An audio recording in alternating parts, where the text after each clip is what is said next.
This is Radio Taiwan International.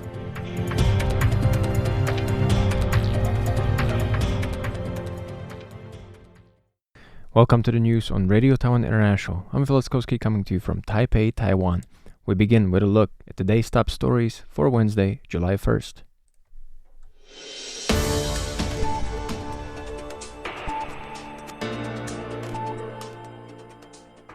China's new ethnic unity law amounts to transnational repression, according to Premier. Taiwan ICDF celebrates 30 years of overseas development aid, and Swiss Taiwan Chamber says Taiwan is island of opportunities amid global shifts. But first, today's top story. Premier Zhou Rongtai says China's new ethnic unity law, going into effect on July 1st, attempts to bring Taiwan's 23 million people under the jurisdiction of the Chinese Communist Party, effectively codifying China's unification policy into law. He added that its provisions amount to transnational repression. That came on Wednesday, July 1st, at an event organized by the Economic Daily News. China's law on promoting ethnic unity and progress was signed in March this year and goes into effect on July 1st. It has been criticized by academics, governments, the United Nations High Commissioner for Human Rights, and activists outside of China for suppression of ethnic minority identities and replacing them with a singular Han-centric Chinese identity. Critics say that the act's broad wording may allow Beijing to pressure people, groups, and businesses even outside of China. Premier Zhou said that CCP is using the new law to expand its jurisdictional reach. Anyone deemed to be spreading speech deemed damaging to the law's defined concept of ethnic unity, whether inside or outside China, could face arrest, warrants, or prosecution. Zhou said this amounts to transnational repression. Zhou urged domestic political parties to condemn the law and said the government has the responsibility to protect the Taiwanese people.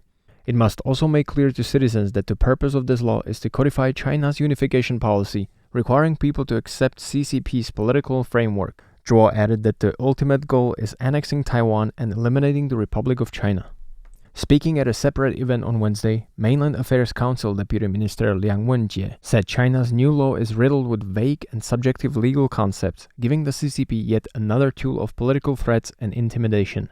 He said the attempt to extend China's jurisdiction outside its border will create a chilling effect, pressuring people into self-censorship.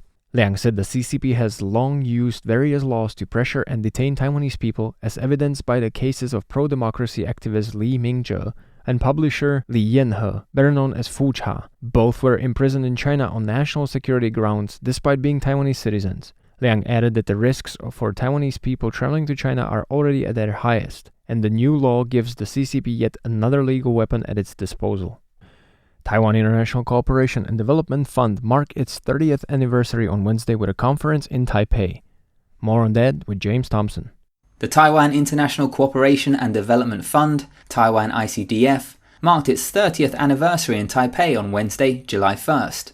The event, held at the Grand Hotel Taipei, celebrated the achievements of the Taiwanese Development Aid Organization over the past 3 decades and featured speeches from ambassadors and representatives to Taiwan from the US, EU, Japan, and elsewhere. Speaking at the event, Taiwan's Foreign Minister Lin Jialong, who also serves as the chairperson of the Taiwan ICDF, said Taiwan has gone from being an aid recipient to a country capable of helping others. Lin said Taiwan's development model is built around capacity building, social empowerment, smart solutions, and shared prosperity. It is not simply giving fish, and also not only teaching people to fish, but instead growing fish together with partner countries, he said. American Institute in Taiwan, AIT Director Raymond Green, said Taiwan's development work reflects the lessons it learned from its own post-war transformation, when the United States partnered with Taiwan between 1951 and 1965 in one of the most successful development relationships in our history. Over the past 30 years, Taiwan ICDF has recognized expertise across agriculture, public health, education, information and communications technologies, environmental protection, and small and medium enterprise development. It has delivered practical results for partners across the Pacific, Latin America, Africa, and beyond. Marshall Islands Foreign Minister Kalani Kaneko said Taiwan founded the Taiwan ICDF in 1996 while facing military intimidation from China, a reference to the Third Taiwan Strait crisis. Yet even in such trying times, Taiwan stood firm and determined to make a difference, Kaneko said. Japan-Taiwan Exchange Association Chief Representative Kazuyuki Katayama said Taiwan's assistance to Japan after major disasters had left a lasting impression on the Japanese people, and that development cooperation remains an essential investment in peace, stability, and shared prosperity.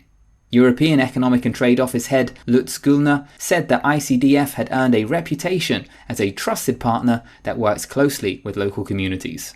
This is James Thompson with Radio Taiwan International, reporting in Taipei. As artificial intelligence reshapes global industries, the Swiss-Taiwan Business Association says Taiwan is emerging as a key hub for opportunity, citing its central role in semiconductor and AI supply chains. The group highlighted Taiwan's strong research ecosystem, skilled workforce, and robust intellectual property protections as major advantages. In an interview with CNA, the Swiss-Taiwan Business Association chairperson Nathan Kaiser and European Chamber of Commerce Taiwan board director Sebastian Blattler said Taiwan has become a leading cluster for AI hardware, software, and semiconductor manufacturing. They also pointed to strengths in machine tools, biotechnology, and medical devices, adding that Taiwan's economic openness and professional culture make it an attractive base for Asia-Pacific operations. The association noted growing interest from Swiss multinational corporations and small and medium-sized enterprises, though a dedicated platform for bilateral business cooperation has been lacking. Swiss-Taiwan Business Association aims to bridge the gap by fostering partnerships and leveraging AI-driven industrial growth. It added that Swiss firms can use Taiwan for research outsourcing and prototyping, while Taiwanese companies can expand into Europe via Switzerland. Both sides, the group said, must focus on innovation and high-value development to remain competitive. Australian think tank report warns that China is systematically expanding its military and security presence across the Indo-Pacific. A new report by the Australian Strategic Policy Institute warns that China is steadily expanding its military and security presence across the Indo-Pacific, arguing the campaign is designed to reshape the regional order and reduce U.S. influence. The June report, titled Pressure Points Part 3, examines China's activities beyond the first island chain, including the Pacific Islands, the Indian Ocean, and the waters around Australia and New Zealand.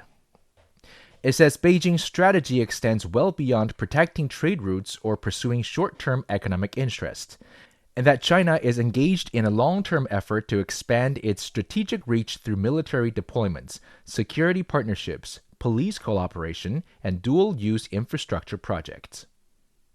The report states that China's presence in the Indian Ocean began with anti-piracy operations in the Gulf of Aden in 2008, but has since evolved into a broader security network. It cites China's military base in Djibouti, logistics and infrastructure projects in Pakistan and Sri Lanka, and efforts to expand its access in the Maldives as evidence of Beijing's growing regional ambitions. The report also warns that China continues to intensify gray zone operations around Taiwan in the South China Sea, applying incremental pressure while testing how much the international community is willing to tolerate. It warns that allowing those actions to continue unchecked could gradually shift the regional balance of power and encourage even greater coercion.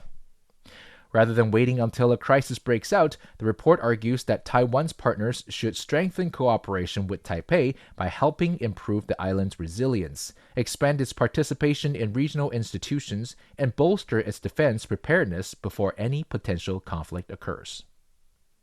Joey Cho for RTI News. The Manila Economic and Cultural Office announced Tuesday that the Philippines has extended the 14-day visa-free entry for Taiwanese passport holders, effective July 1, 2026 through June 30, 2027. The extension was granted on the principle of mutual reciprocity, as Taiwan currently grants Philippine passport holders visa-free entry as well. Under current regulations, Taiwanese passport holders do not need to apply for a visa before entering the Philippines and can stay for a maximum of 14 days. However, if tourists plan to stay for longer, they must still file for a visa in advance. Taiwanese tourists must have a passport valid for 6 months after their stay date, and must also provide proof of accommodation, financial resources, and exit tickets to another country. Thanks for joining me for the news. I'm Phil Laskowski. Stay tuned for another 50 minutes of English language features brought to you by Radio Taiwan International.